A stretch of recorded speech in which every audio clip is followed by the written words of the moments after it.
Welcome to the Audiation in the Wild podcast with your hosts, Bo Talifer and Eric Rasmussen. Episode 30, Siegfried Engelmann and Direct Instruction Theory. So welcome. This is Eric, and I usually don't do the intros, but Bo wants a break because this is his favorite topic. We're going to talk a little bit about the theory of instruction by Engelmann. Engelmann and Carnine, sorry. Carnine, we got to do that. Yeah. Siegfried. We don't want to forget Carnine. No. All right, Carnine. It's Douglas Carnine, so there you go. I'm just an hour or two into the audiobook of his. Actually, it's not an audiobook. I'm having it read to me by an app, a PDF. We'll leave a PDF for the theory of instruction in the show notes. Download it and read it. It's already transforming the way I'm thinking. Gordon's music learning theory, I think, fits nicely inside this theory of instruction model, as well as, I think, Robert Gagne, which Gordon heavily leaned on. So anyway, I'm saying that this book can be potentially transformational to your teaching. It's that good. It's that deep. So without further ado, Bo, this is your favorite topic. You've read this book, I don't know how many times. 50 times, maybe? 50? In the past 3 years, yeah. This is not the kind of book where you can read it front to back. You will have no idea what's going on. You have to take little sections and work with them for a while. So, I'll reread a quarter of the book for like 2 or 3 weeks straight. Yeah. And then I'll just come back to it later. But I've read it a lot. Yeah, it's kind of like my relationship with learning sequences in music. It's hard to get if you don't have the background vocabulary or the distinctions of learning and content and method and all the technique and all the things that go into what a good curriculum should have. And so you're going to revisit those things that you don't understand and get those things honed down in your mind so that you can become a more effective teacher through music learning theory. But I think the context for music learning theory fits brilliantly inside the theory of instruction. And as much as I know about Gagne, I think the Gagne would agree that a lot of his stuff would fit. Or I don't know if he would agree, but I would tell you that it fits inside the context of this theory of instruction. It's that deep and that profound in terms of how a theory of instruction. See, we talk about learning theory, and learning theory is a theory about how children learn, but learning doesn't take place efficiently if you don't also have instruction. There certainly is learning that happens without a curriculum. You learn to run away from the woolly mammoths in the world without having somebody. So, but that is not a very efficient way of learning. So a curriculum needs a theory of instruction, and within that theory, you're going to have better results in the education of your students, whoever they are, and whatever age they are. If they're properly readied too, there's a point which you can't teach theoretical physics to a 4-year-old.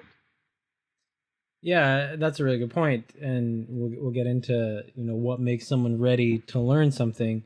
I think one of the benefits of having a theory of instruction, I mean, the main thing that's spoken about in the start of the book is how do you faultlessly communicate a concept to somebody. By concept, I don't necessarily mean a definition. I like an audiation piece of, like a tonal pattern could be a concept in Engelmann's framework. It's a sensory-based concept. But the question is, how do you faultlessly communicate a concept? So, I mean, this is really interesting if you think about it, but how many piano students out there have how many piano teachers out there have students who are 3 or 4, and you notice they don't know the difference between left and right? Now, it seems like a trivial example, but as a teacher, for a lot of people, have some kind of teaching certificate. They have a bachelor and they take like a year-long teaching certificate program. Do you know how to very efficiently, without flaw, teach the concept of left and right to a student within 30 seconds in a way that they don't get them wrong ever. And I would venture that most teachers don't know how to actually do that. Yeah, this is what I call distinguishing a concept. The child Sure. learns to distinguish it for himself, and you provide him or her the exact best way for them to Hmm. recognize. I was using this word with a 4-year-old class yesterday, consultation. And most 4-year-olds don't know what consultation is. And came up in the story of Don Gatto. But at any rate, I said, "Oh, Dr. Jeffrey, will you call Dr. Susie?" The kids' names. And it's like, "Oh, and call Dr. The so-and-so and Dr. so-and-so. Let's have a conversation about what we should fix on the cat first. Should we fix the whiskers, the knees? We're going to have a little consultation among all the doctors." And it's a conversation about what to do first. So that's a consultation. And I had the kids talk to each other. You guys, all right, we're done with the consultation. Back to the song. But the teacher kind of pricked up and said, that worked perfectly. That's a great example of what we're talking about here, is that to teach the concept of what a consultation is to a student, you have to do that through examples. Because at a certain age, when someone's intellectual capacity in a domain is not high enough, you can't teach them what a consultation is by using definitions, because they won't understand what those definitions mean Yes. either. So you have to do it through examples, both positive and negative examples. So you would, if you really kind of, in a very accurate way, wanted to transmit what that is, you give them a few examples that are positive. Yeah, this is the and then a few that are negative. Yes. As soon as I did that, I said, "Oh, now they're going to think doctors that talk to each other about how to fix a cat." That's a So really now good I point. need to have like the librarians get together and talk about what books they should add to all of their libraries across the county.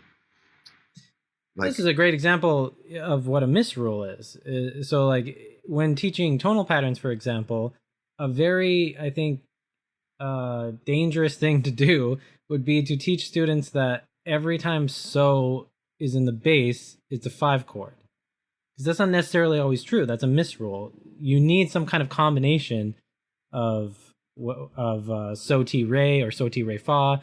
Just teaching the students the rule that so in the bass equals a 5 chord in major is not necessarily true, because a lot of the times you'll see in major a 1 chord with so in the bass.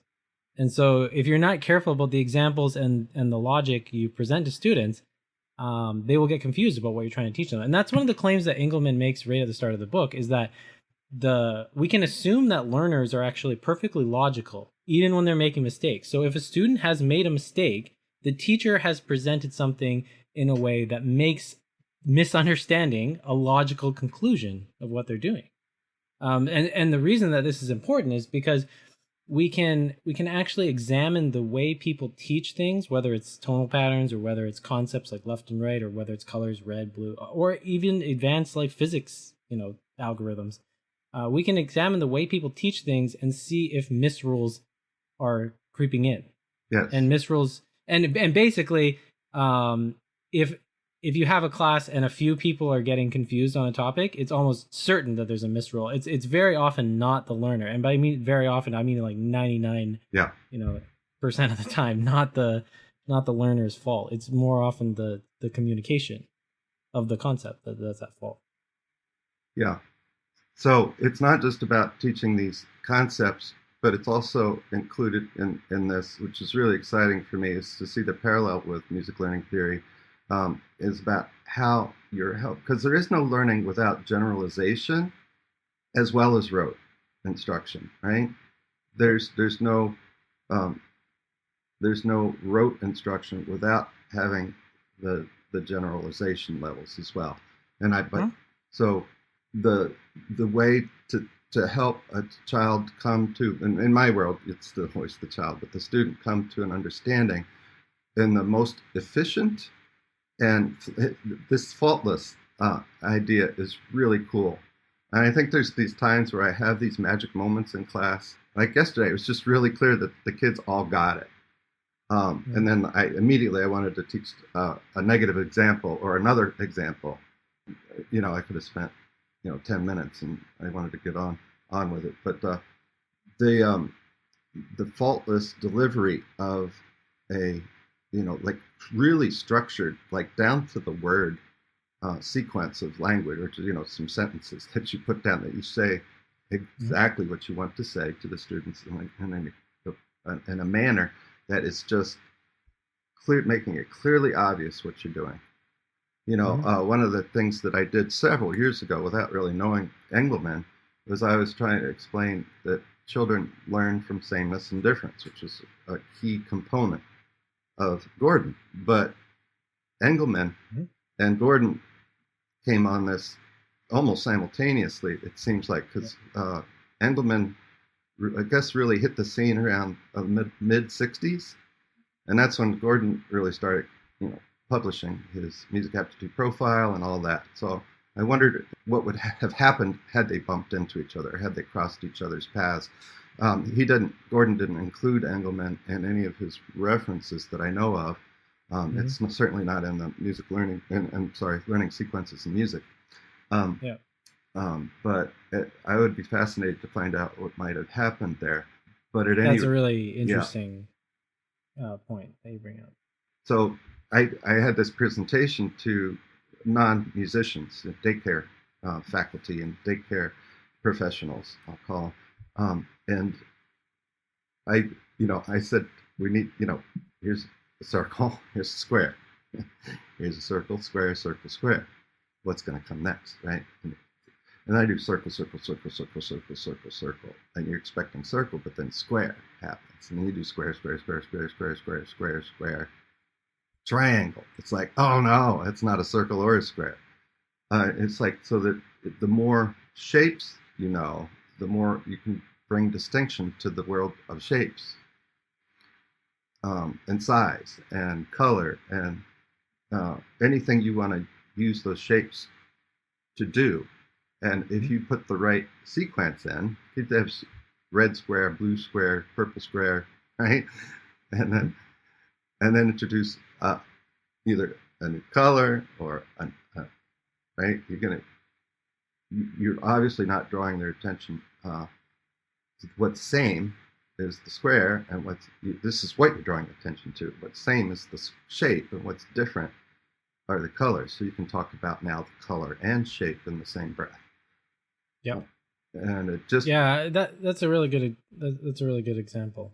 I mean, another way, if you were trying to actually teach the concept of color, and again, this is a trigger for many people, because many people, when they hear the word concept, they think intellectual definition, or what in MLT, they think we're basically talking about theoretical understanding, which we're not. Concepts are sensory-based things that you learn. You can only learn them through the senses. So if you want to teach someone what red was, what you would do is you take a ball that was red, and then you take a bird that was red, and then you take a cup that was red, and every time you point to one of those, you say red, that's red, that's red. Then once they kind of see that, okay, well, there's no way the teacher's talking about the shape of this cup, because the teacher also said red when he pointed at a bird, and also said red when he pointed at, my face. But you can do so that's called the method of comparing sameness. So you're helping someone generalize across the same example. But the point of this is that the learner's mind is logical. So the learner is thinking not in definitions and vocabulary. Oh, that's red because those all. It's inductively taught in the way that they learn through the examples and inductively. Yeah. And the explosion that went off in my brain when I read this book was that you can do this with musical concepts, because musical concepts have to be learned from the senses, not from definitions, which is the whole thing. MLT is based on that. I mean, the audiation is based on the fact that musical content, whether it's tonal patterns or rhythm patterns, have to be inductively learned from listening. You can't learn them through definitions. You can't learn what and this is how I think it ties to harmonic learning sequence. The way we normally teach what a function is, how do we know it's a one chord in major? It's because it has do, mi, so. That's not a sensory-based concept. That's a definition, which is fine, actually. There is a place for that. Yep. But when we teach what a one chord is, you have to listen to a one chord, like big surprise, and compare it with things that are not one chords. And that's why it's funny, Eric, because when I first met you, I had been into theory of instruction for like 6 months, and I was very kind of on my mind. But that's actually one of the reasons why when I found your work, I was so drawn to it, because I was like, this guy knows what he's talking about, because he's figured out what Engelmann is talking about, and he's doing it with harmony, and he's laid it out. It just all passed the like Engelmann check, and I was like, I gotta find this Which guy. adds validity that we got to the same truth, or of this theory of instruction, which is profound. I'm telling you, it's already like rocking my world, and I already have been using like pieces of this forever, but now it's being explained to the T, the same way as music learning theory, as far as what Gordon had created as, is precisely written in his book, Learning Sequences in Music. So I would say it's really important, and there is no lesson plan in learning sequences in music. There is no like, here's a audio or a videotape of instruction happening. Sure. Although there are great resources for watching, Andy Mullen, who we're going to have on here eventually, has great resources at YouTube and a book and this stuff, that in terms of his technique and his teaching style and his instructional practices that he uses in the room. What's not in learning sequences in music or anywhere else is the exact way to instruct a child to come upon these distinctions we're talking about. And I like using the word distinction because we can say concept and it gets a little blurry. But distinctions, once you have it, you just won't ever let it go. Like balance is a distinction that you only get once you've learned to ride a bike or, stand up when you're 1 year old, like that. It becomes part of you. You never get rid of it, short of a catastrophic accident. Yeah, short of the brain circuit being removed from your from your hardware. It's funny. When we talk about Gordon, we talk about how he gave us the theory, and it's up to us to make the curriculum. At first, I was very much impressed by that, but since I've read more and more of Engelmann's work and learned about his life, I am more convinced that it was a big mistake for Gordon to not actually make a curriculum, because there are a lot of issues that arise out of not making a pinned down curriculum, and one of the reasons is when you try to compare principles of teaching, like these very ground up principles, like, okay, to teach audiation, we got to do tonal patterns and rhythm patterns, and people should sing, and people should move and with harmonic patterns. Okay. And harmonic patterns, for love of God, and all these other distinctions that have to be made. The problem is when we compare like your MLT curriculum to my MLT curriculum to Gordon's, what he actually did, or the jump right in curriculum. The problem is that like the principles being in there may not actually be influencing the results. So for example, we all kind of agree that cars have wheels, 4 wheels, but I could have a wheel on my car that's not actually attached to the axle. So the wheel's like in my car, but it's not actually part of the system. And just like how another teacher can be doing air quote tonal patterns, but it might not be in a way that's actually serving the student in the way that it's meant to. And the problem is when you compare, I'm going to let you jump in here because I think I triggered something. But the problem is when you compare two curriculums against each other that air quote have the same principles underneath them, it says nothing about how the component parts of the curriculum are interacting and actually changing the student. Okay. There's just so much. I'm blowing up because just in the first few pages of the book, all these things that are Gordon are laid out so meticulously. So I'm teaching this child, but over here, this child's learning differently because not all the children are the same. And he accounts for that very precisely in his language or they do. I gotta include both of them. Poor Carnine. So Engelmann just passed at Carnine. So just a few years ago, Engelmann. Engelmann passed away a few years ago, 2019, I believe. 2019. And I believe Douglas Carnine's still alive. I can't find his contact information. I'm trying to get it. Let's chase him down and have a discussion. That'd be great. But when I'm teaching tonal patterns, and I've got this kid who's almost in a singing voice, not quite, and another one that's in a singing voice, but not in tune, and then another. There's all these individual differences that you have to deal with, and if you're not adjusting your instruction to help them be successful at a greater rate than 60-70%, what's the cutoff that you want to have children be successful for them to want to keep learning or to keep being engaged in what you're doing? You need to have Cutoff is 70% on first exposure. First exposure. So like that first exposure is very crucial, because a lot of people will ask the student on the piano, like, hey, play me this melody, and they'll play it wrong 4 times with a bunch of mistakes, and the 5th time they play it right, and the teacher's like, great, and then next week they still don't have it and they wonder why. You need 70% correct on first exposure, which is just a dimension away from how most teachers operate. Me, that's the other thing. It's going to improve my teaching because I already see a chasm between what I'm doing. As good as my kids get to, as well as they achieve, I can see places where, there are occasional classes throughout the year that are just duds. I tend to be experimental in my teaching, or I wouldn't find half the stuff that I do and use. Sure. But once I find something that really works, I'll stick with it. But I don't want to teach my curriculum the way I've been for 5 years. I'm looking for the next new best way, or next new. That's a really good point. And one thing that Engelmann was really passionate about is a lot of publishing companies.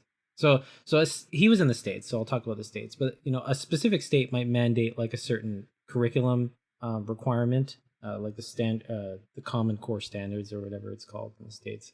And then the publishers, they try to make content that satisfies those requirements. But the problem is you need to field test curriculum, because if your curriculum doesn't actually work, then why are you printing it and implementing it? So what Engelmann would say about this is that, like, let's say, Eric, you have 15 classes. I don't know how many classes you actually have. But if you're going to try something new, you should try it with 1 or 2 before you roll it out with everybody. Unless you know beyond the shadow of a doubt, it just makes sense. But you need to field test stuff before you make radical changes, because you want to be, I mean, the godsend of Engelmann is that he was just so empirical about everything that he did. And that's what I hope the message people take away is, that teaching is actually a lot more empirical than we think it is. We kind of act like teaching is an art, and I'm open to that mindset. There's a place for individual teaching kind of personality and style, but fundamentally we're talking about empiricism here. Like, if someone's not learning something, there's probably a reason why that you can get to the bottom of it. And it's not ever the kids. Yeah, I mean that's the it's your ability to adapt to that kid, or ability to understand what's getting in the way for that particular student, and like that. So what I'm bursting out for the last minute is that very early in the book, he talks about the idea of learning is only as good as the function of that the teaching is happening. And then there is, learning that's not efficient, which is fine. Go out in the woods and play. You're going to stumble on a grasshopper. You're going to stumble on something, and you'll learn, and have conversations with, your family or your brother or whatever. It's not necessarily efficient, but it's wonderful, right? We're not denying that, but we're talking about formal education here in the classroom. And what he did with the Common Core standards was look for the words teaching and learning. And they only occurred like in a very, very small, infinitely small. You might as well just say they don't exist. Yeah, they didn't include the words teaching or learning in the Common Core standards. They talk about all this other stuff that doesn't ever get really put into effect, and how ineffective Common Core standards are, because I see it, I've been in thousands of classrooms, observe it. And nobody, not one teacher I've seen has applauded these Common Core standards. It's the same thing I'm in British Columbia in Canada. It's the same thing. I mean, I just started tutoring a teacher in math, which is, oh my goodness. If you're reading Theory of Instruction, teaching math is fun, because math is so clean. It's just, you can teach math with the most absurd precision using these ideas. But when I looked up the core standards for grade 10 math in British Columbia, it's things like reason abstractly. Like, how do you actually teach someone to reason abstractly without talking about content? It actually makes no sense. It'd be like saying students perform patterns with passion. But like, you have to at some point talk about what tonal patterns are we talking about here? Like, what are we actually expecting them to learn? So there's a point where the standards get so abstract and convoluted that they're just disconnected from the actual teaching. And I think we have to one thing we have to talk about here is that, like, Engelmann and these kind of empirical approaches to teaching, we're talking about direct instruction, capital D, capital I. That is actually a different thing than direct instruction, lowercase d, lowercase I, by the way.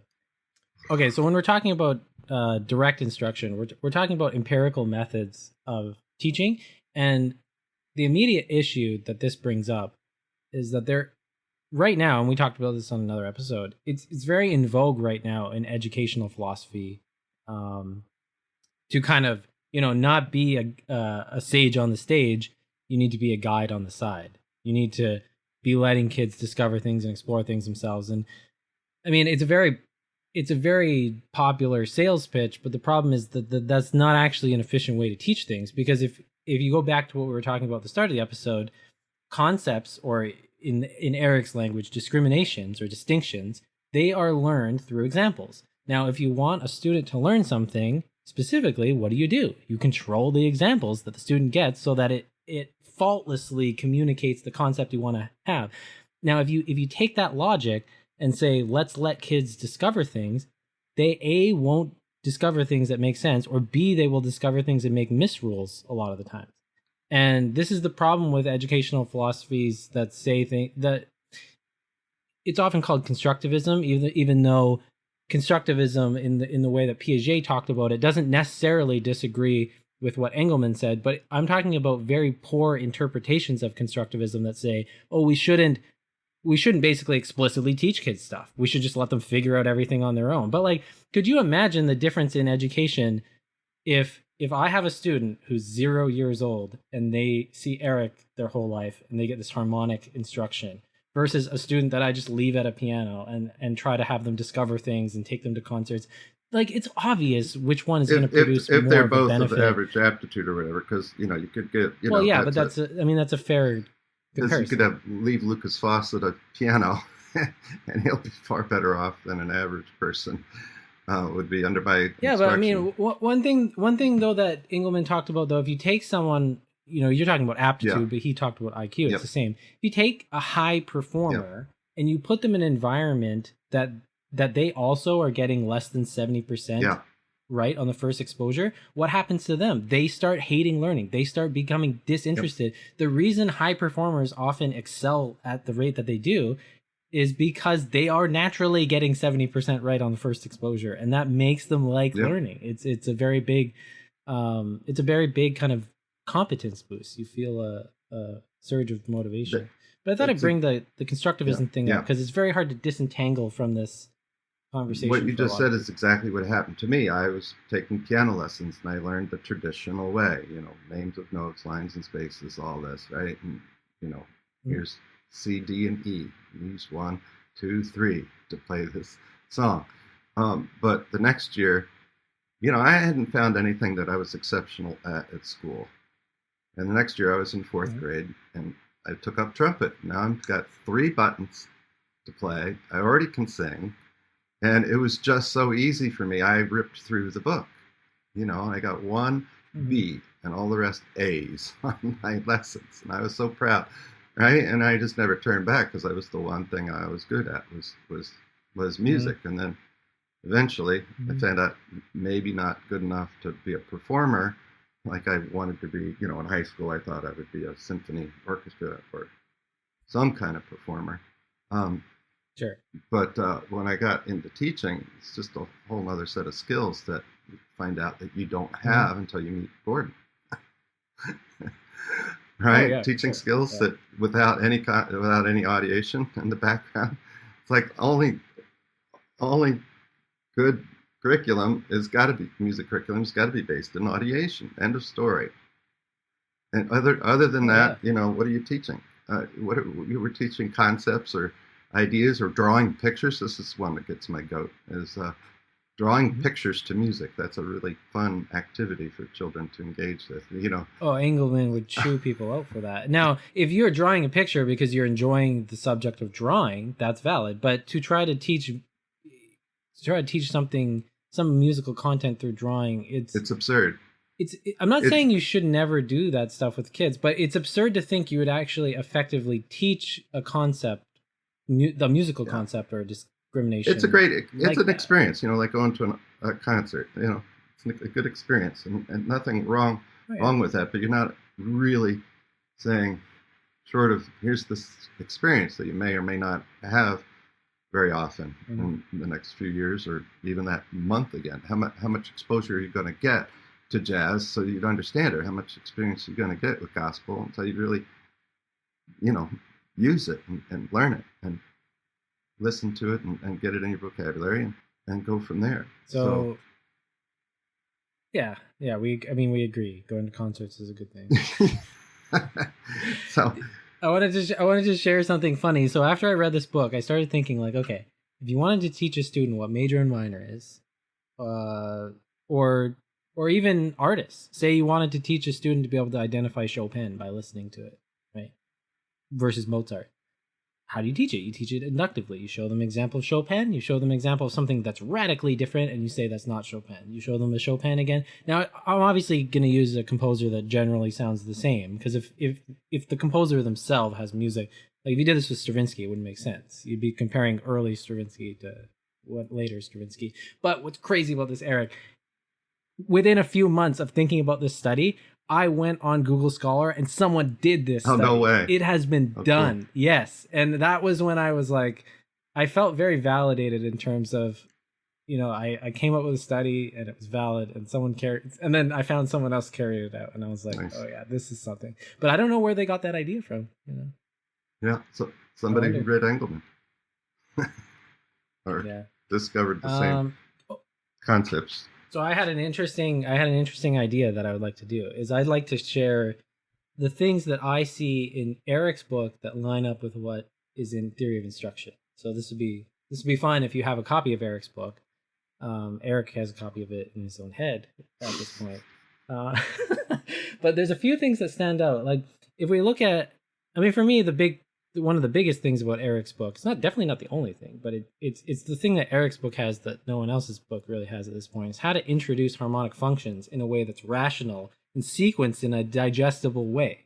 So again, he teaches 1 and 5 in major first, and then after that, it's one function at a time. You're not flooded with a bunch of stuff. You're flooded with listening vocabulary, of course, but you're not actually learning to label the functions with hand signs or whatever, like a bunch at a time. The only reason you learn 1 and 5 at the same time is you need something to compare.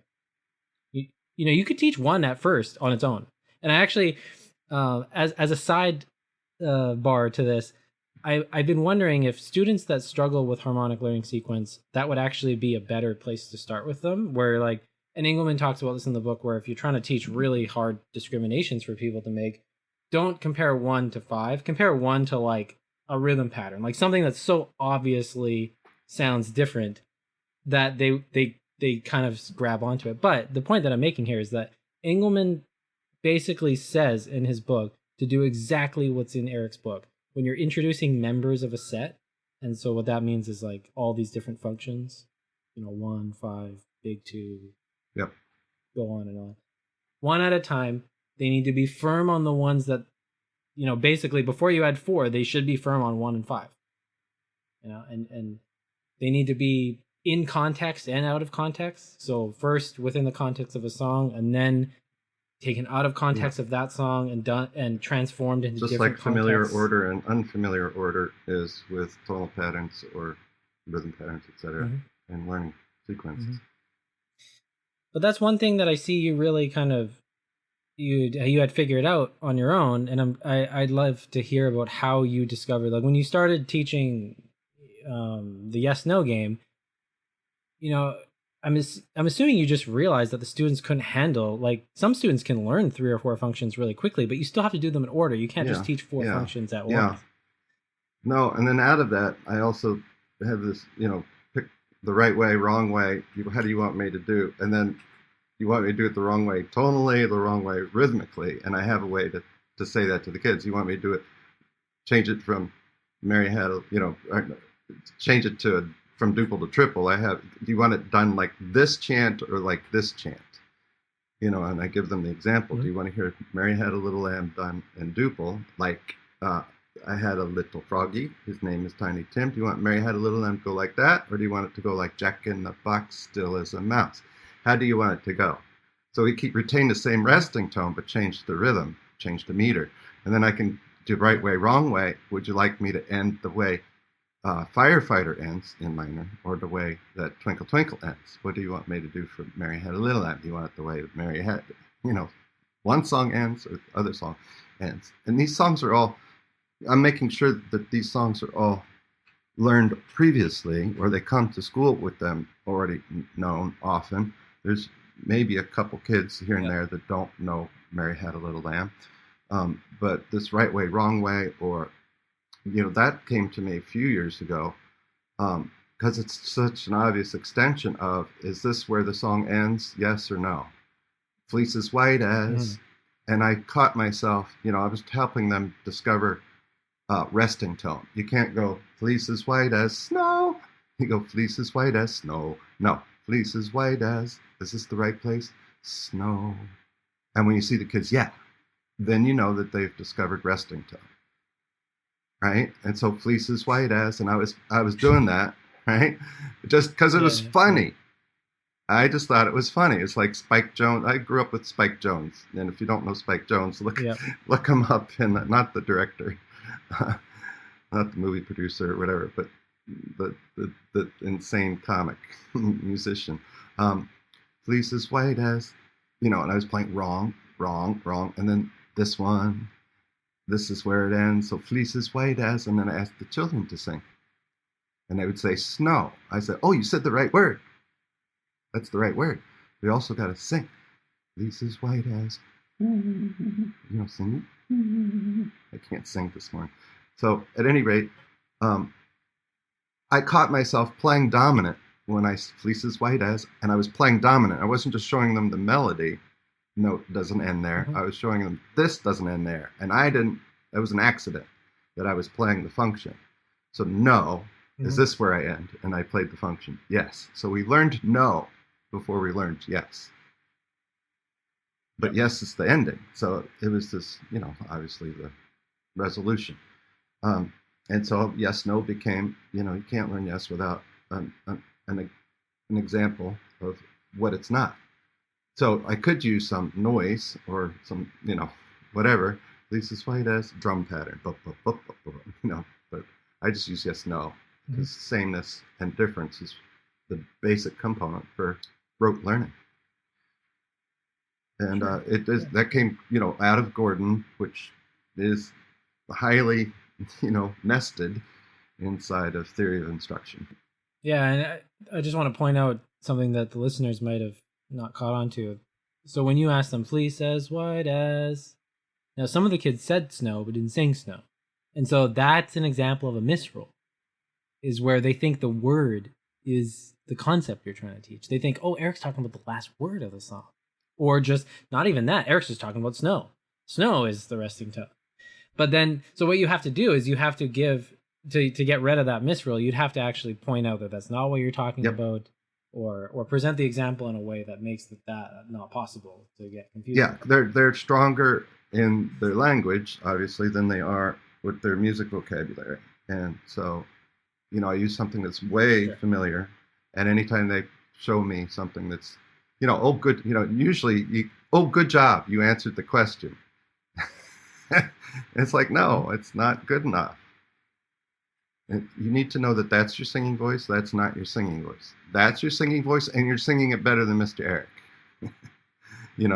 Listen to, and the kids all now pay attention to Jeremy or whoever the kid was that sang. I mean, that even itself could be a concept that you teach with this method is if a kid doesn't know what their singing voice is, you can give examples of, you can go bop bop ba or bop bop bop, and you can say that's not singing voice. That's my singing voice. Snow. That's not my singing voice. Yep. You just give them a few. There's actually a very specific way that they recommend introducing examples. So I could go snow. That's not my singing voice. Snow. That's my singing voice. So the only thing I changed about the two was the fact that one was actually had a tone behind it. And then the learner's mind, if they get enough examples, it's just naturally logical. We're not talking about you don't explain to the student, well, I sang one and I didn't. No, you actually show them just through the example. Yeah, it may seem so basic what we're talking about, but I've rarely been in a classroom ever or seen any teacher that really does this. Like, this is just, reptile week. And they talk about reptiles, and they show pictures of a reptile. And I like tell the teacher, if it's somebody that wants my advice, they draw a picture of an apple on the board. And I said, what is that? And she says, it's an apple. I said, oh, you hungry? Go ahead, eat it.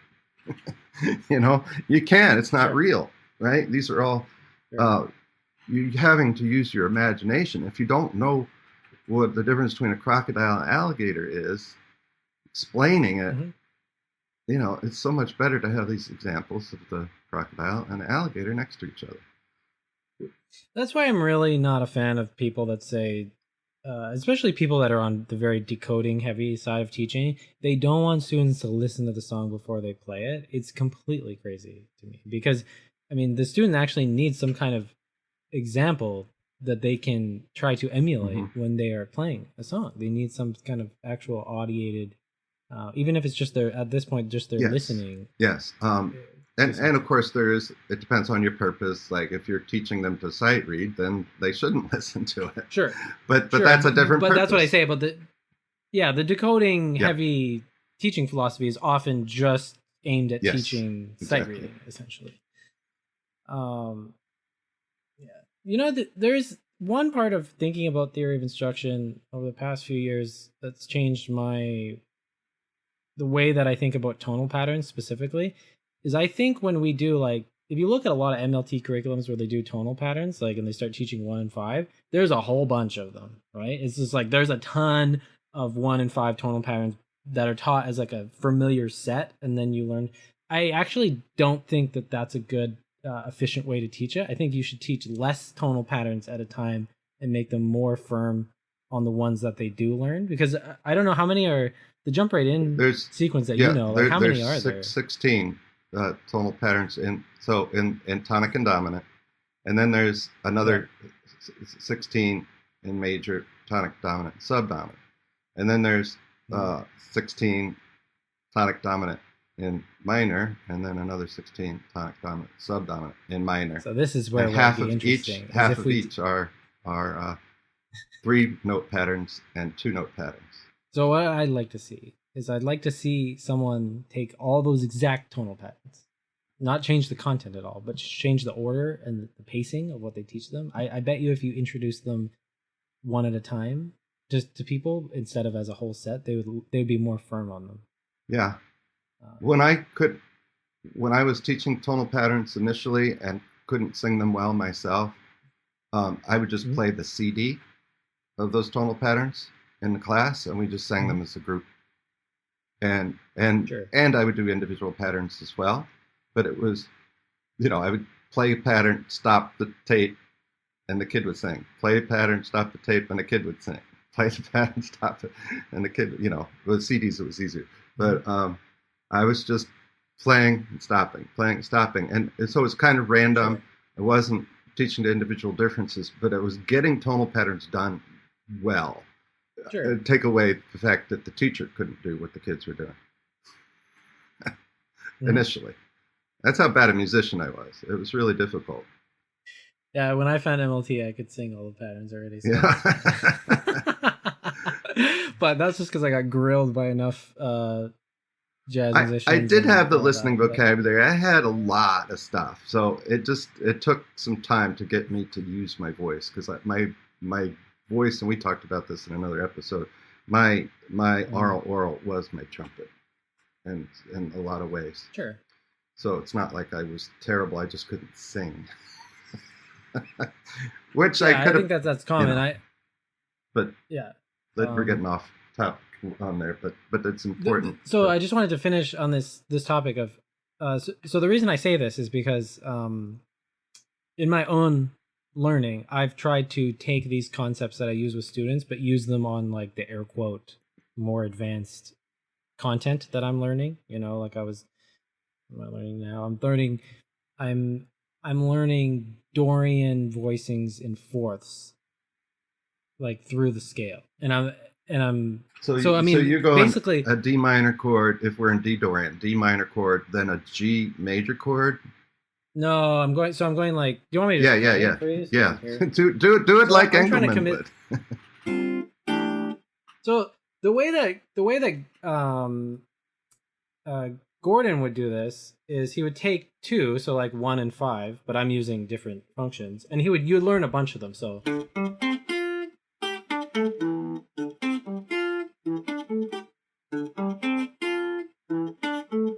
you do the tonal pattern thing with that, and you'd make a set of whatever 15 or 10, and you make a familiar order. All I've been doing is just learning 1, just committing that to memory, and then using that to improvise. By committing to memory, you mean not memorizing the note names or anything. You're talking about getting your audiation hardwired into your brain. I'm doing both. So I'm doing both, and I'm instrumentally associating. Are you? And you're thinking note names. Yeah, but that's part of my crusade against Soulfish. Yeah. So just refer to past episodes if you want a reasonable defense of that. But what I've been doing is so basically what I'm up to now is just I'll do one like this. I'll work on those for a couple days, and then I'll add a third one before I start inverting them and trying to generalize them and all that kind of stuff. So I'm just introducing an actual new function in a more basic form before I learn like 7 or 8 of each individual function. But I don't know how well this generalizes, because I also have the ability at this point to, when I first learn the first one, I can already generalize it upside down and in inverted order. So to me, it doesn't really make sense to drill in like 8 examples of the same tonal pattern just in different orders. I can already do that. Mm-hmm. Like while I'm getting into this content. But the point I'm making is that a lot of guitarists, when they try to do what I'm just doing, they will learn the whole chord scale as 7 different members at the same time. And all I'm saying is that if take 2 weeks, do 2 a day, and the thing is burned into your mind at a much more efficient level. And I just have no reason to see like why. And I do this with students. I don't actually do tonal patterns in these huge sets anymore. I introduce 1 at a time, and I find that the cool thing about doing it 1 at a time is that you can do more expansion activities with it, and I mean you can improvise with that tonal pattern, you can instrumentally associate it, you can notate it right away, you can cover all the levels like very similar time as long as they can audiate it. That's the big asterisk around that. But and this is what's interesting as well. I don't wait until I have all 7 of those chords committed to memory before I start doing another set. So like I'm doing like B flat major 6 into this F is where your expansion 7. of music learning theory goes. Very non-traditional. I'm not saying there's. I think there's incredible value in doing what you're saying, but to learn to audiate it, you need to know the sameness and the differences around that more basic level, at the oral and verbal association level. And when you've got enough patterns, when you're or when you have enough context, enough tonalities, or enough meters, enough harmonic vocabulary, then what you're saying is this exercise is so much better than learning a new series of patterns. You're adding something and getting deep in it rather than maybe prolonging how long. See, you're making the learning go much more efficiently for you and for your students. The reason I mention this is because when I first found MLT stuff, I was actually not interested in using it for teaching. I was interested in using it for my own musical development. But the frustration I had with the most of the examples that were given in like the MLT curriculums I could find is I could already audiate the stuff people were talking about. I could already you sing these tonal patterns and stuff. But I want to know, like, okay, if I have some really weird jazz function, Yeah. how do I actually commit this to my audiation using Gordon's principles? And I found that he didn't actually have good practical advice for how to sequence this in time. And that's the thing I learned from Engelmann, like how much new information per lesson should you have, and how much repetition and how much spacing. Like that's not talked about in MLT, and it has such a huge impact on the success rate of the student. And I mean, the Engelmann is more of the way, how. It's really like how you want to teach, not Gordon's not heavy in the how as much as he is the method, which is the when, why, what.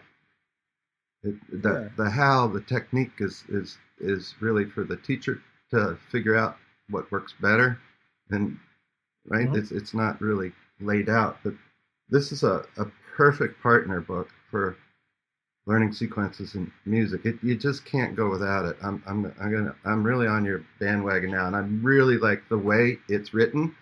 And because I already have the distinctions of music learning theory, once you get your hands wrapped around music learning theory pretty well, this will not be that difficult to read. Although if you start with this and haven't had music learning theory, it will be a difficult read, the same way that learning sequences in music was a difficult read for me. I couldn't get through 4 chapters. They talk about a lot of the same things, so I think they're very useful to read alongside each other. If you teach anything other than music, especially reading or math, you should read this book. It's important for everything. I think it's a phenomenal. It's just phenomenal what it's opening up for. For my own improvement of the techniques that I'm using to teach our the concepts that are music learning theory is really groundbreaking, but it's 20 years old and or more, 30 and 35 maybe. The Engelmann in combination with learning sequences in music, there is a natural connection between those two, and will only help serve your students and you better. Apply it to your own musicianship and apply it to your teaching. It's crazy. Yeah, it's hard to do the book. I have a big list of topics in the book that we haven't got to. It's hard to do the book justice. We're gonna have a second part for sure. A really useful exercise for you to do if you are a teacher is put a little post-it note on your clipboard or whatever you use on your book, whether you're a private teacher or not. Whenever you ask the student to do a task and they get it correct on the first try, put a tick on the left side. Whenever they fail the first time, put a tick on the right side. Not for this. We're not trying to size up the student. We're trying to size you up. See how many times you actually teach a concept the first time that they get it right, 7 out of 10. So, when you look down at that sheet and there's 10 ticks, there should be 7 on the left side, 3 on the, at least. And what's remarkable you'll find for this is, and this is what I've never heard anyone talk about this, but I've been thinking about this. We talk about how students need to be getting 70% the first time to feel competent. Why is the same thing not true about teachers? If you consistently try to teach something to somebody and they're failing at it, how do you think that's going to make you feel as a teacher? Incompetent. It doesn't feel good. Since I read this book, teaching has just exploded into such a passion because you really feel like you have efficacy. All I wanted to say is that teaching now becomes an actual thing that you have confidence in. So you end up with this sense of efficacy as a teacher, not because you're telling yourself you can rise to any challenge in doing it, but you actually have proof that when you teach, students learn efficiently, and that the times that they're not learning, you have the theoretical and practical tools to actually figure out why they didn't understand what you were saying and how to correct that. And it's very empowering. So we're going to cut it off at an hour here because this is honestly something that we could go on for like 3 hours, but we won't subject everyone to that. So we'll have a second part, but please check out the book and let us know if you have any questions about any of this. It's a lot of fun.